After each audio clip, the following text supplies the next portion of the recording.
Hello दोस्तों, स्वागत है आप सबका मेरे YouTube channel Sachin education hub पर। तो दोस्तों, आज आपके लिए मैं फाइनल ले आया हूं कि पूरा का पूरा इनकम टैक्स आप आसानी से 30 से 35 मिनट के अंदर रिवाइज कैसे कर सकते हो। तो दोस्तों, मैंने आपको बताया हुआ है कि मैं आपके लिए माइंड मैप लेकर आऊँगा। तो दोस्तों, ये आज आपके लिए माइंड मैप में ले आया हूँ। यहाँ से लेकर आपको यहाँ सबसे पहले पीजीबीपी तक कराया जाएगा। फिर आपको यहाँ से आगे जितने भी चैप्टर्स बचते हैं उनका भी माइंड मैप के थ्रू रिवीजन आज करवाई जाएगी। तो दोस्तों, मेरे साथ करेंगे आज रिवीजन स्टार्ट। दोस्तों, अब सबसे पहले आपके सामने हम स्टार्ट करेंगे इनकम टैक्स के बेसिक से। तो दोस्तों, उससे पहले आपको पता है कि अगर आपने कोई भी नोट्स लेने हैं किसी और भी कॉमन सब्जेक्ट से रिलेटेड, तो आप मेरे टेलीग्राम चैनल को भी ज्वाइन कर सकते हैं। उसका लिंक भी आपको डिस्क्रिप्शन में दे दिया गया है। अब दोस्तों, सबसे पहले आपके सामने है इनकम टैक्स है क्या। तो type of tax that government imposed on the income of the individual और अ बिजनेस या फिर इंडिविजुअल के इनकम के ऊपर जो भी गवर्नमेंट टैक्स लगाती है उसे हमने नाम दे दिया इनकम टैक्स। और ये आता है इनकम टैक्स एक्ट 1961 के अंदर। और इसमें बहुत सारे वर्ड्स यानी बहुत सारी ऐसी टर्म्स हैं जो आपको माइंड में रखनी है। जैसे सबसे पहले आपको पता हो कि इनकम टैक्स के अंदर असेसी कौन होता है। Person by whom any tax or any other sum of money is taxable. कोई पर्सन जो इनकम टैक्स के अंदर इनकम टैक्स पे कर रहा हो उसे हमने नाम दे दिया असेसी। और पर्सन कौन कौन होगा इसमें, इंडिविजुअल हो सकता है, एचयूएफ हो सकती हैं, कंपनी, फर्म या any other artificial person is also called as a person under section 231। अब उसके बाद हम आगे बढ़ते हुए यहाँ पे कुछ टर्म्स आती हैं एफ वाई, पी वाई और ए वाई। तो दोस्तों, यहाँ पे एफ वाई का मतलब है ईयर स्टार्टिंग फ्रॉम, आपको पता है, फाइनेंशियल ईयर। पी वाई यानी प्रीवियस ईयर जिसमें आप टैक्स यानी जिसमें आपकी इनकम आपको मिलती है। और ए वाई मीन्स वो फाइनेंशियल ईयर जिसमें आपकी इनकम के ऊपर टैक्स लगता है। तो दोस्तों, ये तीनों टर्म्स आपको बहुत इजी हैं, एग्जाम से पहले इसे देख जाना, बहुत हेल्पफुल होंगी। अब उसके बाद आते हैं कुछ केसेस जहाँ पे इनकम आपने पढ़ा है कि नेक्स्ट ईयर में आपकी टैक्सेबल होती है, लेकिन कई केसेस में उसी ईयर में यानी उसी पीवाई में आप उसे टैक्सेबल मानते हो। तो वो कौन से हैं, दैट इज़ शिपिंग बिजनेस। अगर आप एनआर का कोई यानी नॉन रेजिडेंट का कोई शिपिंग बिजनेस हो, या कोई पर्सन लिविंग कर रहा हो इंडिया को, या कोई पर्सन ने ट्रांसफ़र की है प्रॉपर्टी टैक्स को अवॉइड करने के लिए, या एओपी या बीओआई यानी एसोसिएशन ऑफ अ पर्सन या बोर्ड ऑफ इंडिविजुअल्स एक पर्टिकुलर इवेंट के लिए तैयार किए गए हों, या discontinued business is also a part of this case.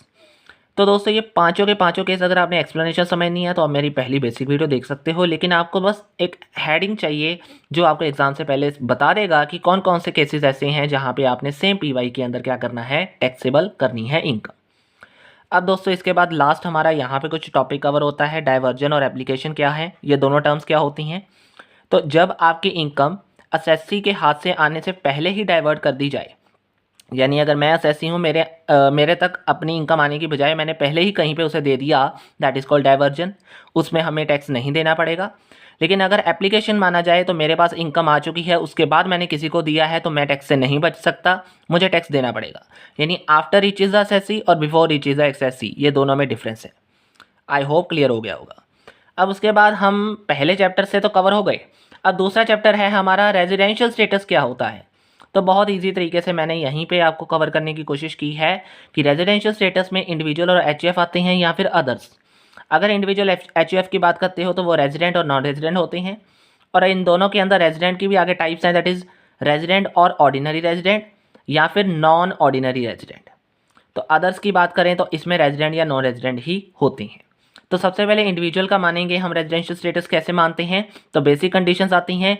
सबसे पहली बेसिक कंडीशंस हैं कि अगर आपका total period in relevant PY क्या है 182 डेज है, या फिर बी की दोनों कंडीशंस। मतलब ये पहली कंडीशन 182 डेज या दूसरी कंडीशन टोटल पीरियड 60 डेज हो और पिछले 4 सालों का 365 डेज हो। तो उस केस में क्या होगा, उस केस में आपका एटलीस्ट ये दोनों कंडीशन पूरी कर दोगे तब भी आप रेजिडेंट हो, या इन दोनों को छोड़कर ये भी पूरी कर दोगे तब भी आप रेजिडेंट माने जाओगे। इसके अलावा कुछ एडिशनल कंडीशंस आती हैं जिसमें आपको बताया गया कि 7 पीवाई के अंदर आपको 730 डेज अगर पूरे कर दिए तो तब भी रेजिडेंट माना जाएगा, या फिर आप पिछले 10 पीवाई से 2 टाइम्स क्या बन चुके हो, रेजिडेंट बन चुके हो, तो उस केस में भी आपको रेजिडेंट मान लिया जाएगा। यानी एनी वन आपने फॉलो करनी है, इसमें कोई मुश्किल नहीं है कि एनी वन आप अगर आपने पूरी कर ली तो आप रेजिडेंट माने जाओगे। अब एचयूएफ क्या है, एचयूएफ के अंदर कंट्रोल एंड मैनेजमेंट के ऊपर डिपेंड करता है। अगर कंट्रोल एंड मैनेजमेंट इंडियन का है तो ऑटोमेटिकली आप रेजिडेंट कहलाओगे, अगर फॉरेन है तो नॉन रेजिडेंट। और अगर आपका कर्ता आरओआर है तो आपकी एचयूएफ भी आरओआर मानी जाएगी, रेजिडेंट ऑर्डिनरी रेजिडेंट। और अगर आपका कर्ता एनओआर है तो तो उसमें HUF भी NOR होगी। तो आपने सिर्फ ये दोनों पॉइंट याद रखने हैं, उसके बाद तो कोई मुश्किल नहीं आएगी। किसके ऊपर डिपेंड करता है। इसके अलावा AOP और BOI का भी आपका जो मेन है वो कंट्रोल एंड मैनेजमेंट के ऊपर डिपेंड करता है। आप यहाँ पे लिख सकते हो कंट्रोल एंड मैनेजमेंट अगर इंडिया में है तो रेजिडेंट हो, फॉरेन में है तो नॉन रेजिडेंट हो। इसके अलावा कंपनी आती है, तो कंपनी में रेजिडेंट तभी माने जाओगे अगर इंडियन कंपनी है, या फिर आपकी पोइम, यहाँ पे पोइम का मतलब कविता नहीं है, कोई ऐसी प्लेस जहाँ पे आप इंपॉर्टेंट डिसीजंस लेते हो, उस प्लेस को भी आप क्या मान लेते हो, दैट इज़ कॉल्ड कंपनी का एक इंपॉर्टेंट यानी पोइम। और अगर पोइम इंडिया में है तो आपकी कंपनी भी रेजिडेंट मानी जाएगी। अब अगर आपने स्कोप ऑफ टोटल इनकम की बात करनी है तो स्कोप ऑफ टोटल इनकम में आपने क्या चीज़ें देखनी है कि अगर आपकी इंडियन इनकम है या फॉरेन इनकम है तो आप कब टैक्सेबल मानोगे। अगर इंडियन इनकम है तो वो दोनों यानी चाहे वो इंडिविजुअल है अदर्स है, दोनों में ऑर्डिनरी रेजिडेंट में क्या होगी, टैक्सेबल होगी। यानी इंडियन इनकम सब में टैक्सेबल है, आप देख सकते हो। लेकिन फॉरेन इनकम अगर तो आप इंडिविजुअल HUF के केस में हो तो ऑर्डिनरी में तो टैक्सेबल मानी जाएगी, लेकिन नॉन ऑर्डिनरी रेजिडेंट में आपको 2 कंडीशन पूरी करनी पड़ेंगी। अगर आपकी बिजनेस इनकम यानी बिजनेस कोई कंट्रोल या सेटअप कर रहा है इंडिया से, या कोई प्रोफेशन सेटअप कर रहा है इंडिया से, ये दोनों कंडीशन अगर फुलफिल हैं तो आप NOR के अंदर फॉरेन इनकम के ऊपर टैक्स दोगे, नहीं तो नहीं। और NR के ऊपर तो नहीं काटा जाएगा, इसी केस में ऐसे भी है। तो ये बहुत ईजी आपको चार्ट बना के दे दिया है, ईजी रहेगा आपको। अब दोस्तों यहाँ से बढ़ते हुए अगला जो हमारा चैप्टर आता है वो है सैलरी का। तो सैलरी के ऊपर बढ़ते हैं। तो सैलरी बहुत इंपॉर्टेंट चैप्टर है, तो ध्यान से आपको क्लियर करना होगा, जैसे मैं कह रहा हूँ वैसे चलना होगा। तो सैलरी में दोस्तों सबसे पहले आपकी 5 चीज़ें आती हैं। Basic salary, allowances, perquisite, retirement benefit and profit in lieu of salary. Basic salary में बेसिक पे, bonus, commission, DA a full taxable माने जाते हैं, यानी DA मीन डेयरनेस अलाउंस। सभी का मीनिंग आपको क्लियर है। इसके अलावा अब आपने यहाँ से ना अलाउंसेस के ऊपर आना है। तो अलाउंसेस में अब आपने फुल और पार्शियल देखे। फुल में क्या है, दैट इज स्विफ्ट डिपोर्ट। ये एक एब्रीवेशन है जो आपको सिर्फ याद रखनी है, जैसे मैं बोलूँगा आप समझ लेना। स्विफ्ट डिपोर्ट, स्विफ्ट डिपोर्ट मतलब क्या है यहाँ पे। अब सर्वेंट अलाउंस हो गया, वार्डन अलाउंस हो गया, एंट्रीम अलाउंस हो गया, फिक्स्ड मेडिकल अलाउंस हो गया, ट्रांसपोर्ट अलाउंस हो गया, डेयरनेस अलाउंस हो गए, यहाँ पे project allowance, over time allowance और यहाँ पे टिफिन अलाउंस। ये सारे के सारे अलाउंस आपको मैंने बोल दिए हैं, आप लिख सकते हो अपने हिंट के लिए। अब अगर पार्शियल है तो सबसे पहले HRA की बात करेंगे, हाउस रेंट अलाउंस। तो हाउस रेंट अलाउंस में आपने यहाँ पे बात की है मेट्रो सिटीज़ और अदर सिटीज़ की।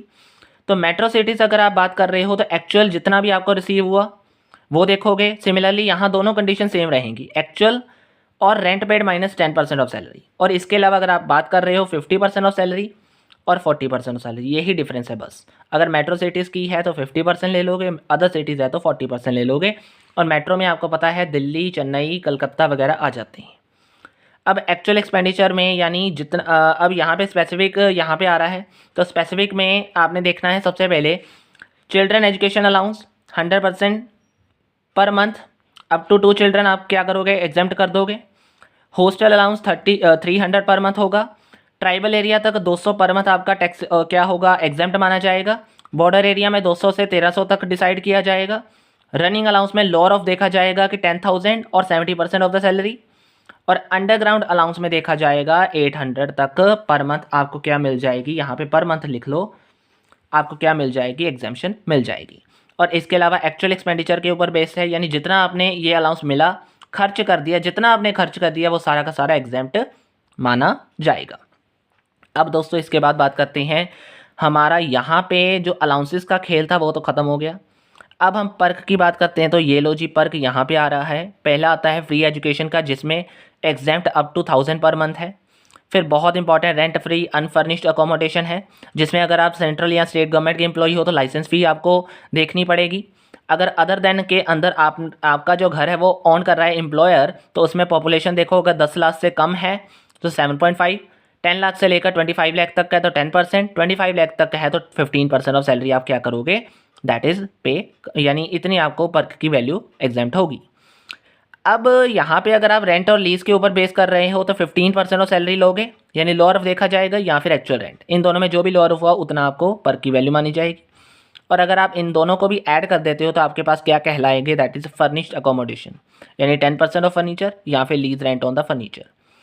अब ये तो हुआ आपका फर्निश्ड या अनफर्निश्ड। अब उसके बाद मेडिकल आता है। अगर गवर्नमेंट हॉस्पिटल के अंदर मेडिकल ट्रीटमेंट चल रहा हो, एम्प्लॉयर का हॉस्पिटल हो या गवर्नमेंट ट्रीटमेंट चल रहा हो तो उसमें सभी केसेस में क्या मानोगे, उसमें कोई टैक्स नहीं लगेगा, आपको फ्री माना जाएगा उस केस में। गिफ्ट का पर्क आया तो कैश में फुल टैक्सेबल है, क्रेडिट में यानी काइंड में आया तो 5000 पर एनम पूरे साल का, यहाँ पे 5000 है पूरे साल का। अगर आपको गिफ्ट मिला काइंड के अंदर तो आपके ऊपर एग्जाम्पशन है, नहीं तो नहीं। ठीक है जी, यानी 5000 तक तो आपको एग्जाम्पशन आपको मिलेगी ही मिलेगी। इसके अलावा बहुत इंपॉर्टेंट आता है मोटर कार का पर्क, और इसमें आपको हिंट देने की ज़्यादा ज़रूरत मैंने नहीं, यहाँ पे आपको इजी हो जाएगा, मतलब बहुत इजी तरीके से मैंने इसी चार्ट में आपको कंप्लीट करने की कोशिश की है कि अगर मोटर कार एम्प्लॉई और एम्प्लॉई की है, यानी एम्प्लॉई ही ऑन कर रहा है, एम्प्लॉई ही खर्चे देख रहा हो, तो कोई टैक्स नहीं लगेगा, नील आएगा। अगर आपका एम्प्लॉयर या एम्प्लॉई मेंटेन कर रहा है और कार एम्प्लॉयर की है, यानी एम्प्लॉयर और एम्प्लॉई दोनों में से कोई भी आ जाए मेंटेन करने वाला, लेकिन ऑन यानी कार एम्प्लॉयर की है और वो यूज़ हो रही है दोनों पर्पज़ के लिए, तो उस केस में आपने 1800 रुपये पर मंथ, अगर आपकी छोटी कार है, छोटी कार यानी 1.6 लीटर से कम, और अगर आपकी बड़ी है तो 2400 पर मंथ आपने क्या देना है, दैट इज़ उसके ऊपर आपने देखना है as a motor car perk की वैल्यू निकालनी है। अब 900 पर मंथ हो जाएगा, आपका ड्राइवर का खर्चा भी उसमें ऐड कर दोगे। और इसके अलावा ये केस तो सिंपल था, यहाँ पे एम्प्लॉयर एम्प्लॉई आ गया। अब यहाँ पे अगर एम्प्लॉयर है और यहाँ पे एम्प्लॉई है तो 600 और 900 का खेल चलेगा। तो मेन आपके लिए ये ज़रूरी है, आपने ये माइंड में रखना है और ये दोनों लाइनें आपको समझ आनी चाहिए, एम्प्लॉयर एम्प्लॉई मेंटेन करे और एम्प्लॉयर ऑन करे। लगे बात समझ। अब इसके बाद बात करते हैं लीव सैलरी की। तो लीव सैलरी अगर गवर्नमेंट एम्प्लॉई को दी जा रही है तो एग्जाम्प्ट है, अगर अदर है तो ये आपने लॉर ऑफ देखना है। तो लॉर ऑफ मीन्स AMS का मतलब है that is average month salary, जो कि आपने 10 मंथ की लेनी है। और इसके अलावा आपने leave earned multiply by average month salary, ये चारों चीज़ें देखनी है। जो भी लॉर ऑफ हुआ वो लीव सैलरी एग्जाम्प्ट मानी जाएगी। ग्रेचुटी का खेल है, तो ग्रेचुटी में आपने क्या करना है, गवर्नमेंट एम्प्लॉय को एग्जाम्प्ट मानना है। ये तो आपका पक्का ही है, पक्का ही है कि गवर्नमेंट एम्प्लॉय एग्जाम्प्ट माना जाएगा। पोगा यानी प्रोविजन ऑफ ग्रेचुटी एक्ट के अंदर एक्चुअल एक्सपेंडिचर 20 लाख और length of service multiply by 15 days of salary देखा जाएगा लॉर ऑफ। जो भी लॉर ऑफ हुआ वो एग्जाम्प्ट होगा। और इसके अंडर तो ये दोनों चीज़ें तो सेम है, लेकिन बस इतना सा फ़र्क है कि इसमें half month salary multiply by complete year of services आपको मल्टीप्लाई करके लॉर ऑफ इसका भी देखना पड़ेगा। अगर आप प्रोविडेंट फंड की बात कर रहे हो तो प्रोविडेंट फंड में आपने स्टैट्यूटरी प्रोविडेंट फंड एग्जाम्प्ट देखना है, और RPF के अंदर आपको दो चीज़ें देखनी है। अगर सिंपल RPF है तो 12% ऑफ सैलरी, अगर इंटरेस्ट भी है तो 9% ऑफ सैलरी आपका क्या होगा, 9.5 एग्जाम्प्ट होगा। लग गई बात समझ। और अगर आप पेंशन की बात कर रहे हो तो कम्यूटेड के केस में अगर गवर्नमेंट है तो एग्जाम्प्ट है, अगर अदर है तो अगर आपको ग्रेचुटी मिली है तो 1/3 आप पेंशन का एग्जाम्प्ट कर दोगे, अगर नहीं मिली तो 1/2, और अनकम्यूटेड हमेशा ऑलवेज टैक्सेबल ही माना जाएगा। तो दोस्तों ये पहले पेज के अंदर आपको सैलरी तक तो मैंने करवा दिया है बहुत ईजी तरीके से। अब दोस्तों आगे आपके सामने है हाउस प्रॉपर्टी। तो हाउस प्रॉपर्टी में आपने बस बहुत ईजी तरीके से हाउस प्रॉपर्टी एक लाइन के अंदर डिफाइन है, तो देख सकते हो आप। एनुअल वैल्यू ले लेनी है हाउस प्रॉपर्टी की, क्या बन जाएगी, वो हाउस प्रॉपर्टी की वैल्यू बन जाएगी।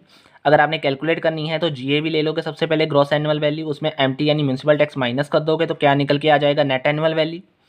फिर डिडक्शन अंडर सेक्शन 24 देखोगे तो 24 के अंदर आपने स्टैंडर्ड डिडक्शन 30% ऑफ NAV निकाल कर माइनस कर देनी है, और इंटरेस्ट ऑन लोन की भी वैल्यू आपने यहाँ से कैलकुलेट करनी है।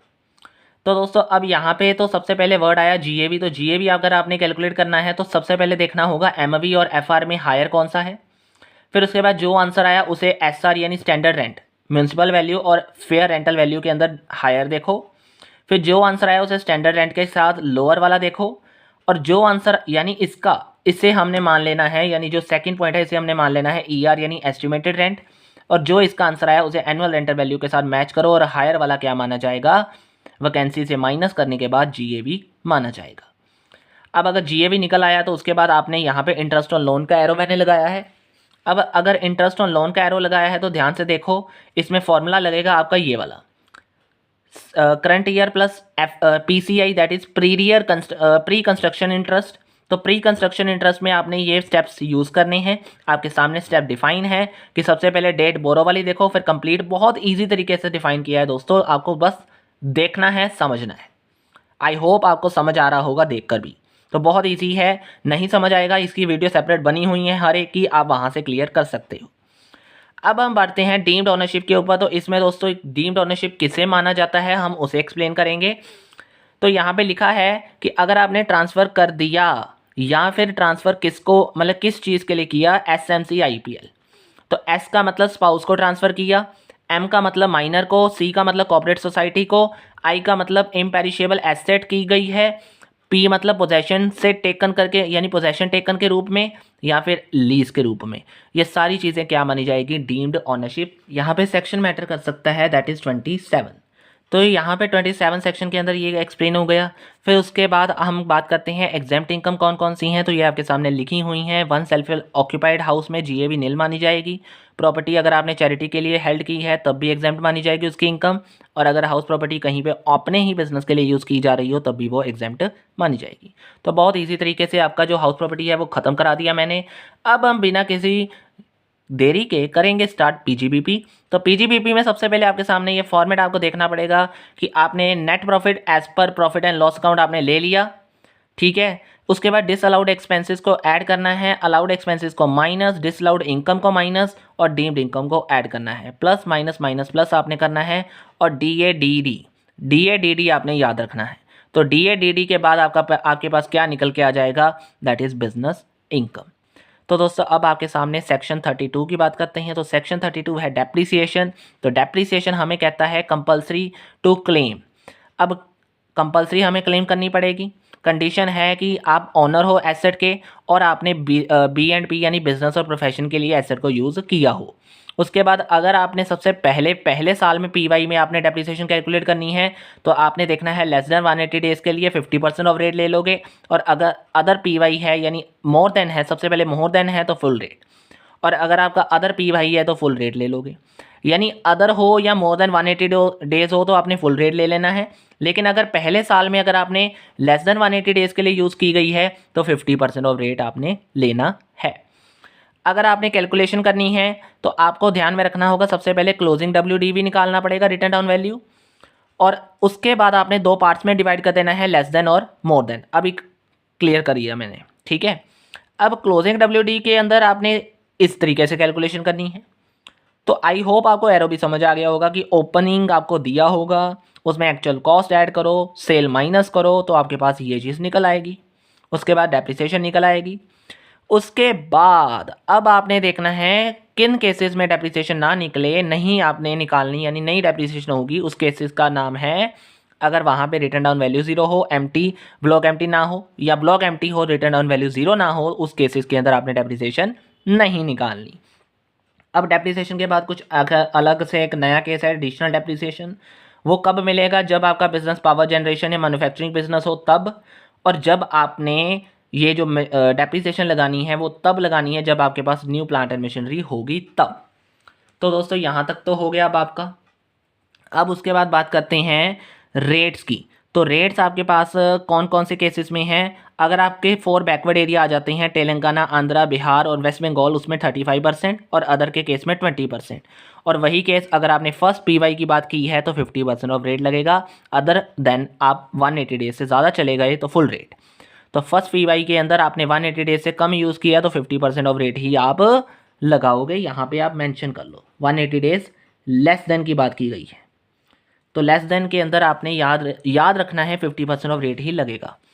अब दोस्तों यहाँ से थोड़ी देर के लिए आप यहाँ शिफ्ट कर रहा हूँ क्योंकि वो बाद का पार्ट है। तो 35 सेक्शन कहता है एक्सपेंडिचर ऑन साइंटिफिक रिसर्च, बहुत इंपॉर्टेंट पार्ट है, क्वेश्चन इसका आ ही सकता है। तो आपको ये चार्ट मायने रखना ही होगा, माइंड में ज़रूर रखना है।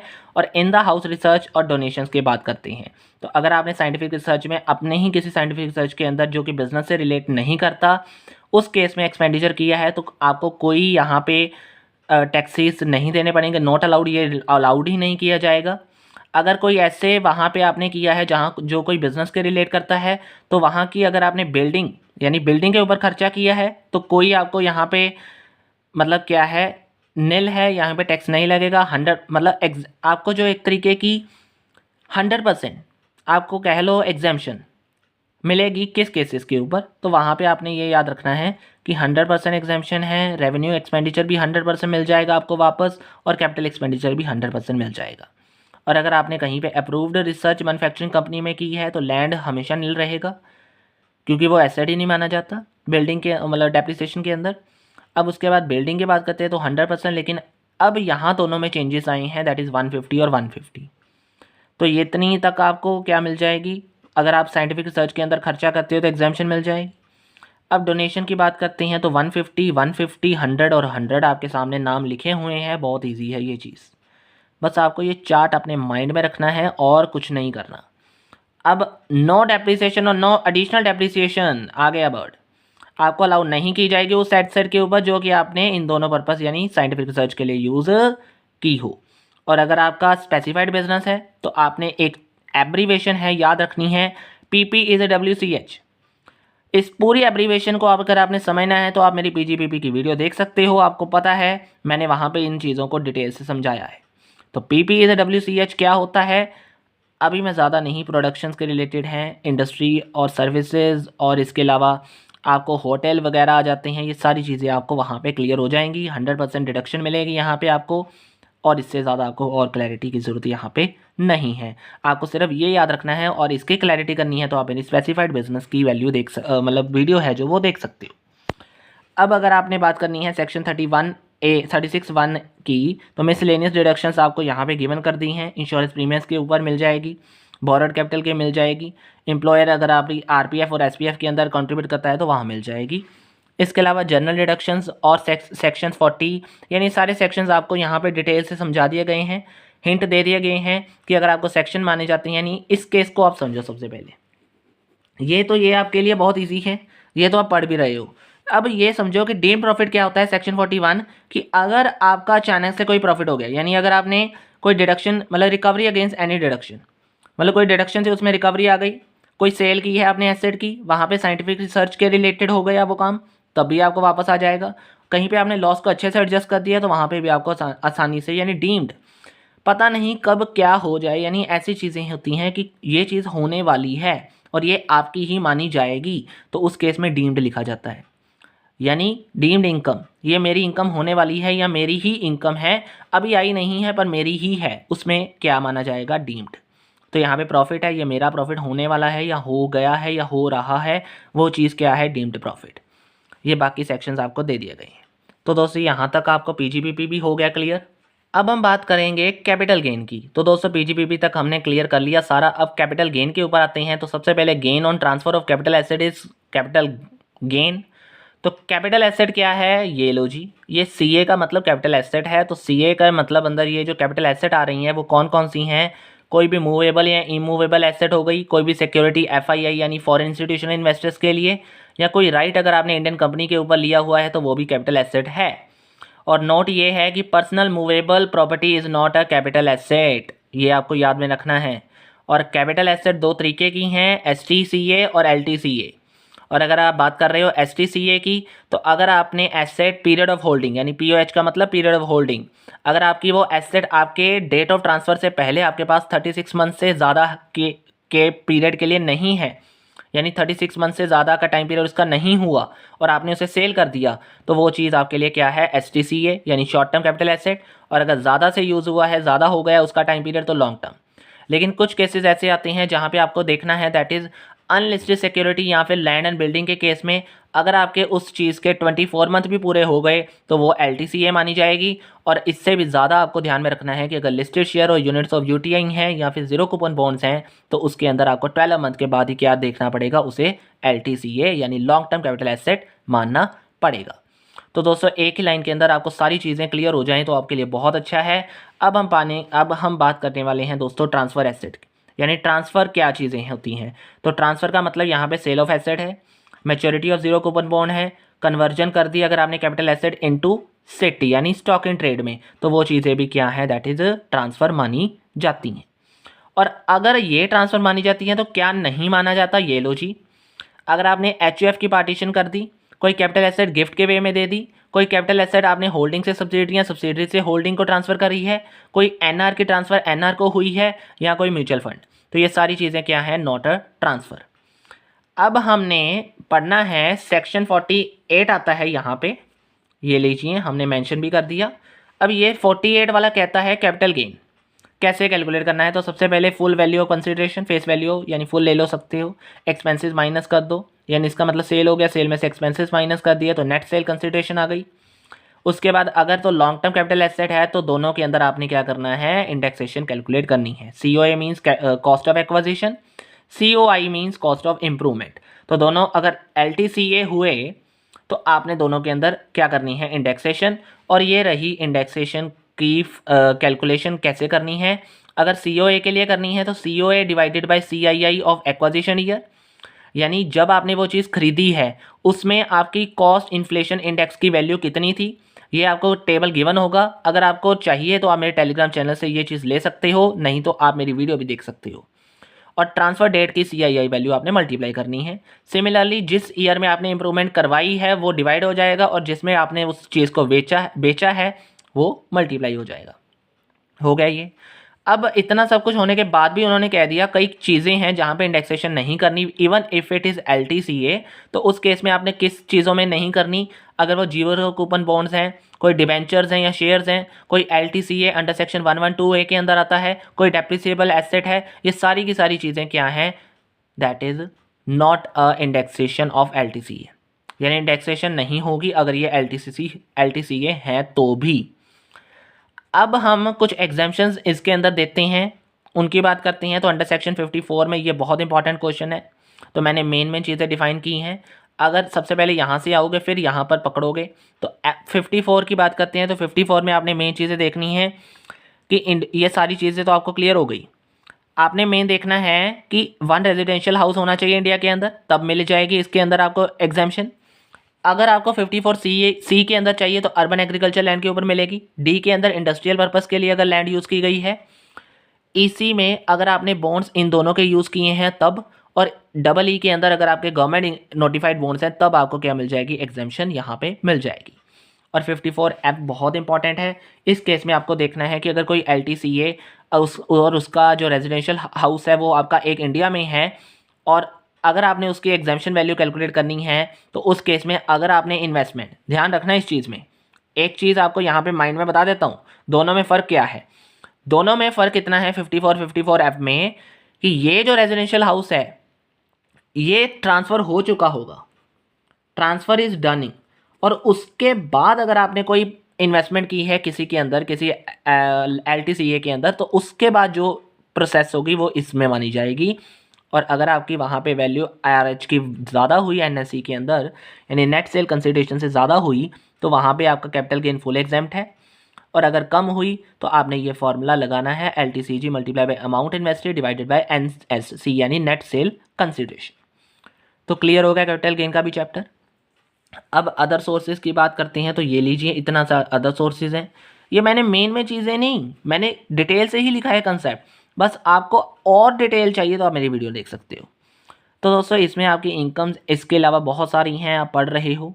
अगर आप यानी इसका मेन मतलब ये माना जाएगा कि अगर कोई इनकम पिछले बाकी सारे हेड्स में नहीं आई वो इसमें डाली जाएगी। और वो इनकम कौन कौन सी हैं, डिविडेंड आता है सबसे पहले कि ये ऑलवेज टैक्सेबल होगा, लेकिन इंडियन कंपनी का डिविडेंड ऑलवेज एग्जाम्प्ट होगा। इसके बाद हम कैजुअल इनकम पकड़ते हैं, तो कैजुअल इनकम कौन कौन सी हैं ये आपको पता है, winning from lottery, crossword puzzles, horse races या अदर गेम्स जिसमें टैक्स 30% यानी हायर रेट लगता है। इसके अलावा सरचार्ज और 4% of health and education cess भी इसमें लगाया जाता है। इसके अलावा इंटरेस्ट अगर आपने सिक्योरिटीज से रिसीव किया है तो उस केस में अगर आपकी नेट वैल्यू है तो उसमें ग्रॉस में बदलना होगा, और उसमें अगर आपने बदलना है तो उसका ये मेन फॉर्मूला आपका है। ये भी क्लियर हो गया। अब अगर आपने इसके बाद यहाँ से नीचे आना है, अब ये नीचे वाली प्रोसेस है गिफ्ट की। तो गिफ्ट अगर आपकी एग्रीगेट अमाउंट 50,000 से ज़्यादा निकली तभी टैक्सेबल माना जाएगा, लेकिन अगर आपकी इमूवेबल प्रॉपर्टी वाला केस है तो उसमें आपने हायर ऑफ देखना है, चाहे वो 50,000 से ज़्यादा है तो या फिर आपकी जितनी कंसिडरेशन है उसका 5%, दोनों में से जो भी हायर हुआ वो टैक्सेबल माना जाएगा। अब बात यह है कि 50,000 से ज़्यादा होने के बावजूद भी कुछ केसेस के अंदर गिफ्ट को क्या नहीं माना गया, टैक्सेबल नहीं माना गया। जैसे कि रिलेटिव से कोई गिफ्ट आया है, कोई अंडर अ विल है, कोई मैरिज के केसेस में आपको गिफ्ट मिला है, या फिर कोई लोकल अथॉरिटी के वेज से मिला है, तो उस केस में 50,000 से ज़्यादा होने की बजाय भी आपका ये गिफ्ट है जो वो एग्जेम्प्ट माना जाएगा। अब 56(8) सबसेक्शन में क्या है, interest receive on compulsory acquisition of land and building में आपकी टैक्सेबल तब माना जाएगा जब आपको उसकी रिसिप्ट मिल जाएगी। और ज़्यादा से ज़्यादा एक चीज़ रह गई है कि डिविडेंड में 2 तरीके के डिविडेंड को आपने कब आपने क्या करना है, दैट इज़ टैक्सेबल मानना है, तो ये रहा उनका पीरियड। तो ये भी आपको क्लियर हो गया दोस्तों। अब हम बढ़ते हैं उसके बाद, तो यहाँ पे आपका सेट ऑफ वाला चैप्टर आ गया। तो दोस्तों ये लॉसेस जो हमें इतने सारे हेड में से आए हैं तो उनको हमने देखना भी है। अब ये जो बात हुई थी इनकम टैक्स के अंदर, इनकम्स इतनी सारी हैं तो बात सीधी सी है। अब मैं एक चीज़ और क्लियर कर देता हूँ उससे पहले। तो ये चीज़ें ये मैंने जो अभी पढ़ाया है तो आपको यहाँ पे क्लियर कर देता हूँ कि इनकम टैक्स के अंदर ये जो हमने सैलरी से इनकम स्टार्ट की हैं और यहाँ तक हम आए हैं इनकम फ्रॉम अदर सोर्सेज में, तो ये सारी की सारी चीज़ें क्या मानी गई हैं, इनकम्स मानी गई हैं। और अगर आप इसमें अब सेट ऑफ लॉसेज यानी जितने भी लॉसेज आए हैं उन्हें ख़त्म कर दो या कैरी फॉरवर्ड कर दो तो आपकी इनकम टैक्स अच्छे से कैलकुलेट की जाएगी। तो सेट ऑफ का मतलब है इंट्रा हेड और इंटर हेड दोनों तरीके से की जा सकती हैं। इंट्रा हेड का मतलब सेम हेड के बीच में से, और intra head means other head के बीच में से। अब बात आती है कि सेम हेड अगर आ भी गया, जैसे हाउस प्रॉपर्टी को आपने हाउस प्रॉपर्टी के इनकम के साथ कर दिया, यानी एक दो हाउस प्रॉपर्टी हैं, ए का लॉस आया है, बी का प्रॉफिट आया है, बी में से आपने यूज़ करके ए का लॉस ख़त्म कर दिया, वो तो माना गया। लेकिन कुछ केसेस ऐसे हैं जहाँ पे आप ये चीज़ अप्लाई नहीं कर सकते, जैसे कि स्पेकुलेशन बिजनेस है, लॉन्ग टर्म कैपिटल लॉस हो गया, या फिर लॉस फ्रॉम स्पेसिफाइड बिजनेस हो गया। इन केसेस के अंदर आपको ये चीज़ काम नहीं आएगी। या फिर अगर आप अदर हेड की बात करो तो वहाँ पे आपका कैपिटल लॉस का जो आपका किस्सा है वो किसी अदर हेड से आप सेट ऑफ नहीं कर सकते। पीजीबीपी को कर तो सकते हो, लेकिन अगर आप सैलरी से लॉस लेकर मतलब सैलरी से प्रॉफिट लेकर कुछ करोगे तो ऐसा नहीं माना जाएगा। यानी पीजीबीपी का यानी बिजनेस इनकम का लॉस आप सैलरी से नहीं कर सकते सेट ऑफ। हाउस प्रॉपर्टी का कर तो सकते हो, लेकिन अप टू 2 लाख तक आपकी लिमिट है।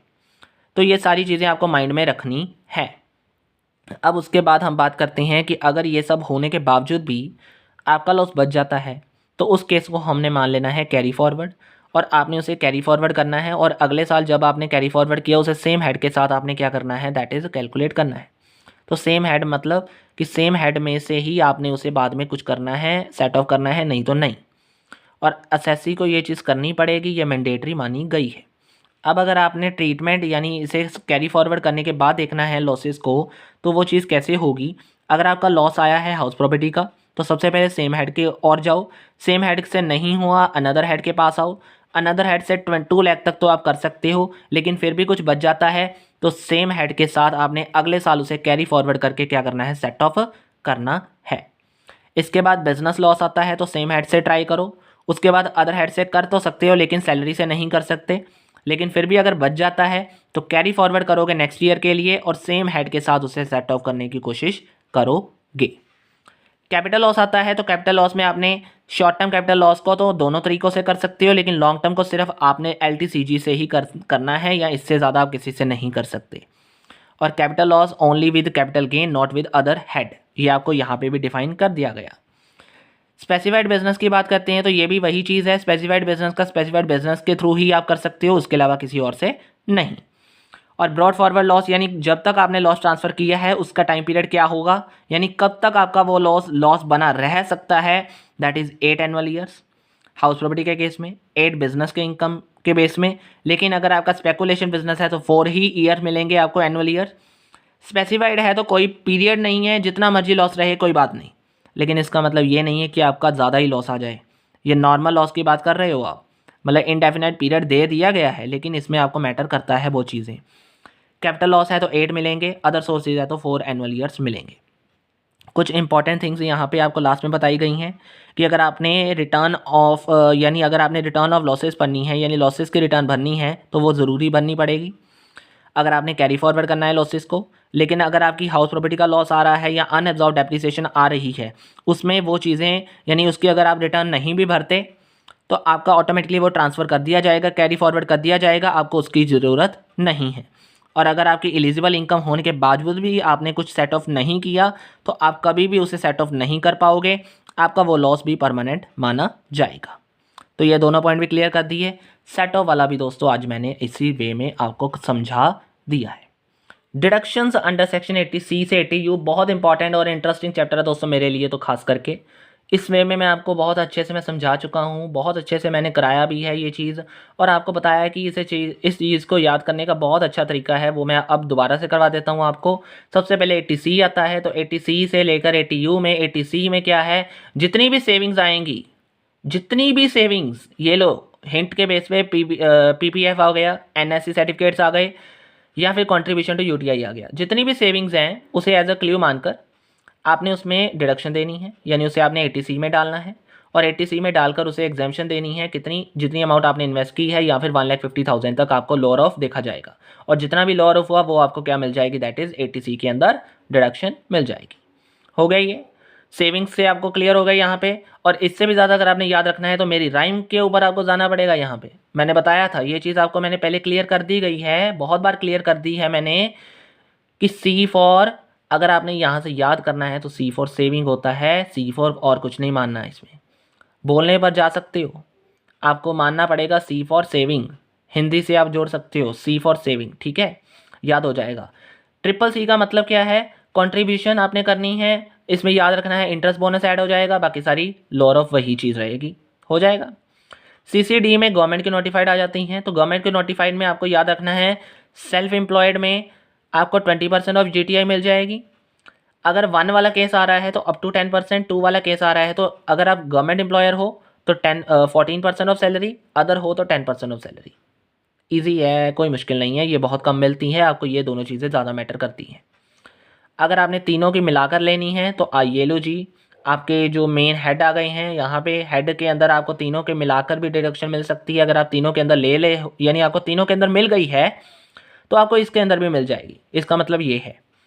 अब 80D, C से बाद D आता है, तो D में क्या है, मेडिकल इंश्योरेंस। अगर आपने अपना फैमिली का कोई पेरेंट्स का करवाया है तो 30,000 तक एग्जाम्पशन है, सीनियर सिटीजन के केस में 25,000 है, हो गया। अब D से आपने यहाँ से याद कैसे करना है, D फॉर होता है डॉक्टर, और डॉक्टर से याद रख लो मेडिकल, हो गई ये, हो जाएगा ना। अब D से डॉक्टर से मेडिकल आपको याद आया, और D से डिपेंडेंट डिसेबल याद आना चाहिए, इसकी तो पूरी फुल फॉर्म बन गई। अब डिपेंडेंट डिसेबल के केस में अगर आपका डिपेंडेंट डिसेबल ज़्यादा सीरियस नहीं है, यानी अगर आपको ज़्यादा प्रॉब्लम नहीं है तो 75,000 तक एग्जाम्पशन है। अगर ज़्यादा 80% तक सवेयर डिसेबिलिटी हो गई तो 1,25,000 तक। और अगर आपका केस है इसके अलावा DDB का, यानी DD का भाई आ गया, B आ गया, तो उस केस में आपने डिपेंडेंट विद स्पेसिफाइड डिसीज़ है वो, यानी किसी स्पेसिफाइड डिसीज़ से गुजरा है वो, तो नॉर्मल केसेस के अंदर लोअर ऑफ देखोगे 40,000 और एक्चुअल वाले केस में, और सीनियर में आपको ज़्यादा से ज़्यादा 1 लाख तक लोअर ऑफ देखा जाएगा। तो लोअर ऑफ देखना है आपने, और 80 DDB यानी स्पेसिफाइड डिसीज़ के अंदर आपको एग्जाम्पशन मिलेगी। अब जैसे C फॉर सेविंग किया है तो E फॉर आप आसानी से याद कर सकते हो, इंटरेस्ट का केस शुरू हो गया। अब इंटरेस्ट का केस शुरू हुआ है तो सबसे पहले आपने देना है हायर एजुकेशन के लिए इंटरेस्ट, जिसमें आपको लोन फ्रॉम फाइनेंशियल इंस्टीट्यूशन अगर मिला है तभी आप इसके ऊपर क्या मिलेगी आपको डिडक्शन 100% मिलेगी। अगर आपने फाइनेंशियल इंस्टीट्यूशन से ले लिया, डिडक्शन 8 ईयर्स तक रहेगी। E आया इसका भाई, उसने हायर की बजाय दे दिया हाउस प्रॉपर्टी को, और हाउस प्रॉपर्टी ये था 2016 का केस, जिसमें आपको ज़्यादा ध्यान नहीं देना, आप सिर्फ पढ़ सकते हो। लेकिन इसकी कुछ अमेंडमेंट आई, उसने इसे बढ़ावा दे दिया, और बढ़ावा देने के बाद उसने उसे ये बताया कि अगर आपकी लोअर ऑफ वैल्यू 50,000 और अमाउंट पेड है तो मेरी lower of value amount paid और 1,50,000 तक चली जाएगी। और अगर आपकी हाउस प्रॉपर्टी की वैल्यू 50 लाख है तो मैं 45 लाख कर दूंगा। अगर आपका सैंक्शन पीरियड 2016 है तो मेरा 19-20 हो जाएगा। तो बहुत ईजी है ये, आपको इसी तरीके से याद करना होगा कि अगर आपका हाउस प्रॉपर्टी है ये वाला तो उसका भाई आया अमेंडमेंट बनकर। अब उसके बाद बात करते हैं, उसका दूसरा भाई भी आया लेकिन उसने इन दोनों को ही छोड़ दिया और कह दिया मैंने लेना है इलेक्ट्रिक व्हीकल। तो इलेक्ट्रिक व्हीकल के केस में आपको सैंक्शन पीरियड मिलेगा 19 से 23, और लोअर ऑफ देखेंगे आप ये वाला सेम अमाउंट और 1,50,000 हो जाएगा याद। बहुत ईजी तरीके से करवाया है मैंने। अब ई से बड़ा आ गया जी, और जी ने की है डोनेशन, और डोनेशन के केस में आपको अदर देन मोड लेना होगा कैश का। अगर कैश में लेना है तो 2,000 तक दे सकते हो। काइंड में डोनेशंस आपको कोई डिडक्शन नहीं देगा। अब बात करते हैं इसके बाद, यहाँ पे एरो आ रहा है तो इसमें 4 केसेस आते हैं इन चीज़ों को देखने में। अब ये 4 चीज़ें क्या है, 4 चीज़ें ये हैं कि आपको कैलकुलेशन करनी है इसके अंदर। तो 100% without qualifying amount, 100% with qualifying amount, 50% without qualifying amount और 50% with qualifying amount. Qualifying amount को क्लियर करना होगा। अब ये क्वालिफाइंग अमाउंट 100% में अगर आपको लेना है तो बहुत अच्छे से हिंट दिया है मैंने दोस्तों। तो 100% में आपने देखना है कोई भी फंड जो इन तीनों में नहीं आता। 50% विदाउट में आपने देखना है गांधी फैमिली के फंड को। 100% विद में आपने प्रमोटिंग फैमिली प्लान ले लेना है जितना भी हुआ। और अगर आपका 50% विद वाला आया है तो उसमें आपने टेम्पल, चर्च या गुरुद्वारा में अगर कोई इन्वेस्टमेंट की है, डोनेशन दी है, तो उस केसेस में आपको डिडक्शन मिलेगी। तो ये चारों केसेस को हिंट मैंने दे दिए हैं कैसे रिवाइज करना है। अब हिंट के बाद दोस्तों यहाँ से ख़त्म हुआ। अब जी से बड़े आए हैं जी ए, जी बी, सी। तो जी जो आए हैं उन्होंने हाउस रेंट अलाउंस को पसंद किया और लोअर ऑफ दे दिया इन तीनों का। ये लीजिए 5000 पर एनम पर मंथ देखोगे, 25% ऑफ एडजस्टेड GTI और rent paid minus 10% of GTI। तो इन तीनों में जो भी आपको लोअर ऑफ होगा वो मिल जाएगा HRA में। साइंटिफिक रिसर्च आपको पता है 100% देता है। और इन दोनों भाइयों ने मिलकर आपको बताया कि हम पॉलिटिकल पार्टी की ओर जाएंगे, और अगर पॉलिटिकल पार्टी इंडियन कंपनी के बेस पे आपने इन्वेस्टमेंट की थी, यानी इंडियन कंपनी में अगर आपने political party as a donation दी है तो उसमें 100%, और अगर फॉरेन कंपनी में की है तो भी 100%। तो क्लियर है यार कंसेप्ट। 100% तो मिलनी है, बाकी आपको याद करना है बस। अब उसके बाद बात करते हैं आगे बढ़ते हुए, हमारा जो नेक्स्ट स्टेप है वो है TTA और TTB। TTG ए कहते हैं हम देंगे सेविंग डिपॉजिट के ऊपर, और बी कहते हैं हम भी देंगे सेविंग के ऊपर, लेकिन हम देंगे नॉर्मल को और हम देंगे सीनियर को। और इन्होंने हम लोगों को दिए हैं 10,000 पर एनम, और सीनियर को पसंद आने पर इन्होंने दे दिए 50,000 के ऊपर। और इतना सब कुछ होने के बाद अब रॉयल्टी पढ़ते हैं। तो रॉयल्टी के ऊपर RRB कहते हैं royalty on patents, that is royalty, और 3 लाख के ऊपर जो भी लोअर ऑफ हुआ वो ले लेना। रॉयल्टी ऑन बुक्स हमने बहुत बार पढ़ा है। तो रॉयल्टी ऑन बुक्स आता है QQB के अंदर, QQB के अंदर। तो QQB के अंदर आपका क्या है, लोअर ऑफ देखोगे रॉयल्टी जितनी अमाउंट है वो 3 लाख तक तो देखोगे ही देखोगे, ये दोनों आ गए। लेकिन अब तीसरा भी जुड़ गया, that is 15% of sold book. जितनी भी आपने बुक सोल्ड किया उसका 15% जो लोअर ऑफ हुआ वो आपको रॉयल्टी मिल जाएगी। और सबसे बड़ी बात, रॉयल्टी उनको ही मिलेगी जो लिटरेचर बुक्स या साइंस फिक्शन या आर्ट की बुक्स लिखते हैं। टेक्स्ट बुक या न्यूज़पेपर के ऊपर आपको नहीं मिलेगी। हो गया। अब ये बचता है हमारा जो लास्ट ATU। इन्हें गुस्सा नहीं करना हमने, इन्हें हमने प्यार से कहना है कि जो हमने DDB, यानी यहाँ से अब नोट कर लो, ये देखो DD। अब ये DDB याद आता है, ये सारी की सारी डिडक्शन, सॉरी ये वाली DD, सॉरी ये DD वाली है ना, जो ये सारी की सारी 75 और 1,25,000 ये सारी की सारी इस केस में आ जाएगी। यानी इन दोनों में बस फ़र्क इतना है कि ये case of person with disability है और ये डिपेंडेंट डिसेबल है, बस इतना सा फ़र्क है, बाकी रिडक्शन सेम रहेगी। हो गया। अब हम जल्दी से वेस्ट नहीं करेंगे टाइम। तो एग्रीकल्चर इनकम एक चुटियों का खेल है, तो आपने ये समझ लेना है कि क्या क्या चीज़ें एग्रीकल्चर इनकम के आती हैं।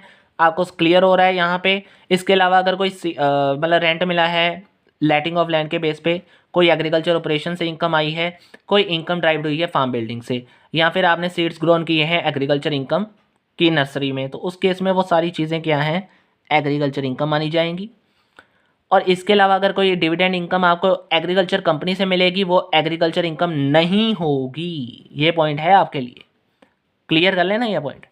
अब उसके बाद बात करते हैं कि अगर आपने ग्रोइंग और मैन्युफैक्चरिंग की है, इनकम वहाँ से आ रही है, तो उसमें एग्रीकल्चर इनकम कैसे कैलकुलेट करोगे, market value minus cost of cultivation. ये तो क्लियर था केस, लेकिन इससे बड़ी बात ये आ गई, कई केसेस उन्होंने कह दिए, सम केसेस आते हैं जहाँ पे एग्रीकल्चर और बिजनेस इनकम मिक्स हो जाती है। तो उन केसेस में क्या करना है, तो 3 केसेस उन्होंने लिखिए, रबड़, कॉफ़ी और कॉफ़ी ग्राउंडेड और टी। यानी कॉफ़ी के 2 आ गए और टी का और रबर का आ गया। रबर में 65 और 35 ले लोगे, यानी परसेंटेज उन्होंने बदल दिए और कह दिया अगर ये 3 केसेस हुए तो आपने इस तरीके से क्या करनी है, दैट इज़ एग्रीकल्चर और बिजनेस लिखा भी हुआ है वहाँ पे। हो गया। अब अगर आपकी यहाँ से ज़्यादा ही इधर उधर हो गया काम, यानी पिट का केस आ गया, यानी पार्शियल इंटीग्रेशन हो गई एग्रीकल्चर और नॉन एग्रीकल्चर इनकम की, तो उस केस में आपने ये कैलकुलेशन करनी है। सबसे पहले देखोगे कि ये केस कब लगेगा, जब आपकी नेट एग्रीकल्चर इनकम 5,000 से ज़्यादा होगी पूरे साल की, और नेट नॉन एग्रीकल्चर इनकम है जो वो बेसिक एग्जाम्पशन लिमिट से ज़्यादा होगी। और इसमें अगर आपने कैलकुलेशन करनी है तो सबसे पहले टैक्स निकालोगे इन दोनों इनकम को ऐड करने का, यानी दोनों को ऐड करने के बाद जो टैक्स निकलेगा, उसके बाद टैक्स निकालोगे नेट एग्रीकल्चर इनकम और बेसिक एग्जाम्पशन लिमिट को ऐड करके और दोनों को माइनस कर दोगे तो क्या निकल आएगा सी के बाद जो आएगा उसे मैं सरचार्ज ऐड कर देना। अगर हुआ कोई, नहीं हुआ तो रिबेट तब माइनस करना है अगर आपकी नॉन एग्रीकल्चर इनकम 5 लाख से ज़्यादा ना हुई। अगर ज़्यादा चली गई तो उस केस में रिबेट माइनस नहीं करना। और HEC यानी हेल्थ एंड एजुकेशन सेस 4% है तो उसकी वैल्यू आपने ऐड कर देनी है। क्लियर हो गया। अब लास्ट जो हमारा पॉइंट बचता है, कुछ स्पेशल रेट्स आते हैं, ये आप पढ़ लेना, देख सकते हो, इजी हैं, कुछ ज़्यादा क्लियरिटी से आपको इन चीज़ों को माइंड में, बस इन 3-4 रेट्स हैं जो नीचे मैंने लिखे हैं, that is under section 112A, कोई सेंट्रल गवर्नमेंट में लॉन्ग टर्म आ रहा है, कोई कैजुअल इनकम है, ये सारी की सारी चीज़ें आपके लिए माइंड में ज़रूरी रखना है। तो आपने इन 3-4 चीज़ों को देख लेना है, बाकी और कुछ नहीं है। यहाँ पर दोस्तों मैंने क्लियर कर दिया डिडक्शंस को भी। और इसके अलावा दोस्तों अब मैं आपको दिखा रहा हूँ इनकम टैक्स का जो मैंने आज करवाया है। तो दोस्तों ये यहाँ पे अब आपका पूरा का पूरा माइंड मैप मैंने क्लियर कर दिया। आपको ये पूरा क्लियर माइंड मैप मेरे टेलीग्राम चैनल के ऊपर ज़रूर मिलेगा आज ही दोस्तों। तो दोस्तों आज के लिए इतना ही है। होप सो वीडियो आपको पूरी क्लियर तरीके से समझ आ गई होगी। वीडियो अच्छी लगी है तो लाइक शेयर एंड सब्सक्राइब जरूर कर देना। कहीं पे प्रॉब्लम आ रही है तो नीचे दिए गए कमेंट बॉक्स में कमेंट भी कर सकते हो। दोस्तों आज के लिए इतना ही। Thank you very much.